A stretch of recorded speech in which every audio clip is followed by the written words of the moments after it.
Hey guys, it's Lainey, and today is another video of Top 5 Wednesday. This is the last topic for July. And I also wanted to say the new topics for August are already up on the group page over on Goodreads. I always link it down below, so make sure you guys check that out. Before we get into today's topic, of course, I want to shout out one blogger and one booktuber. The booktuber I'm shouting out today is Melissa from Melissa's Books. I just recently found her. I was watching her Top 5 Wednesday videos, but then I was watching her recent video. She just uploaded her comic book recommendations, and I started watching it, and I really like it since I'm just starting to get into graphic novels.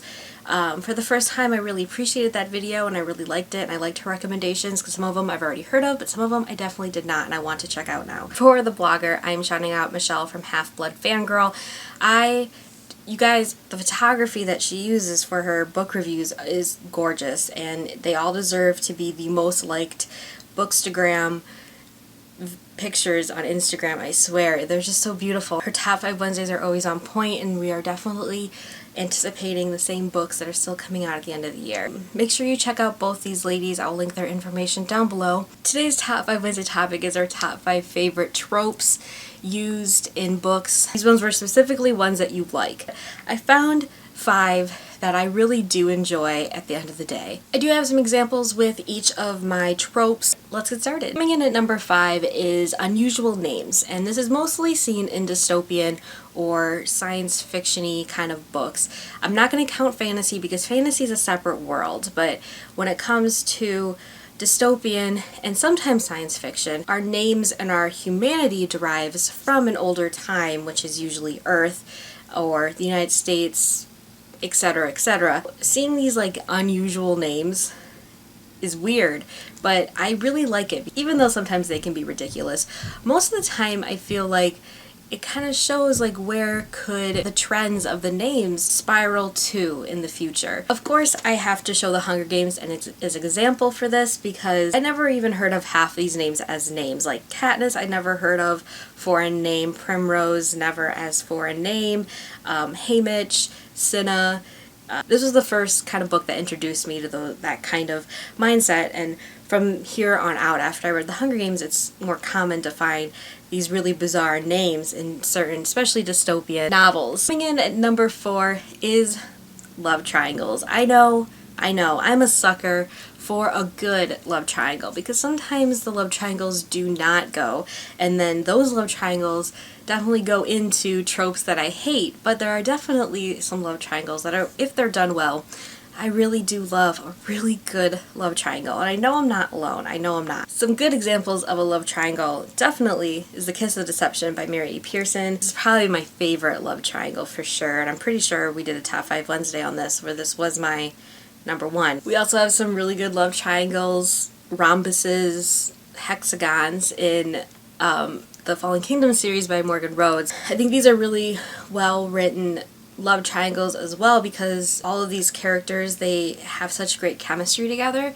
so when you kind of put them in that romantic setting, things can happen. Another love triangle that I just recently read was the love triangle in Tract by Jenny Martin. I really liked this one for a good love triangle. I have to equally both love the guys. Coming in at number 3 is the bad boy, definitely seen in new adult romances, but also in different fantasy books as well as dystopian. I love a bad boy. I love reading about them, and most of the time these bad boys are also the anti-heroes of the story, and they're super complex and have morally gray decision making. Definitely love anti-heroes for sure. They're my favorite characters. I love that on the path of redemption kind of storyline, and I can definitely say this all stemmed probably from Buffy with Spike and even Angel.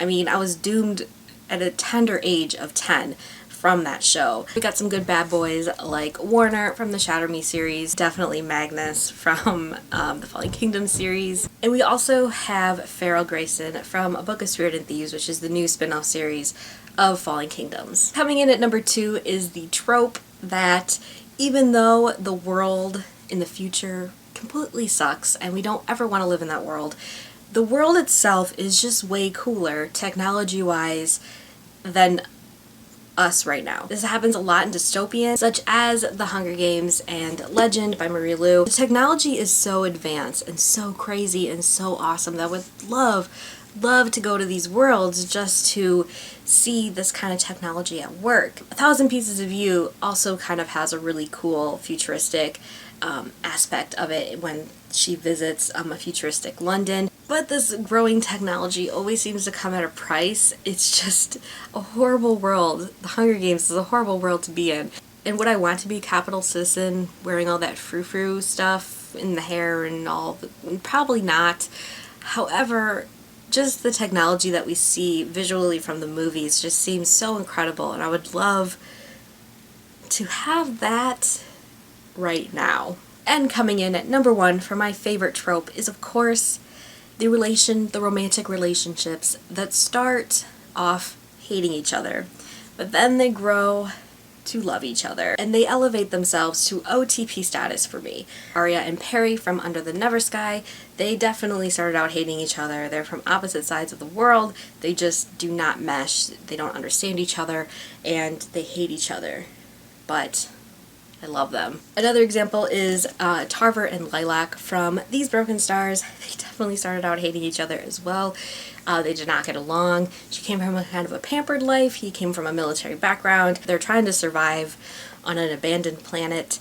And of course, I can't talk about this without talking about the ultimate OTP, Magnus and Cleo. I mean, they still hate each other. Let's get real. And we're on the 3rd book. I love their scenes together.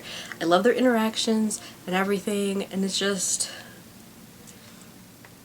And that's it for my Top 5 Wednesday for today. What are some of your favorite tropes that you like? I hope you guys have a really great Wednesday, and I'll see you guys very soon. Bye!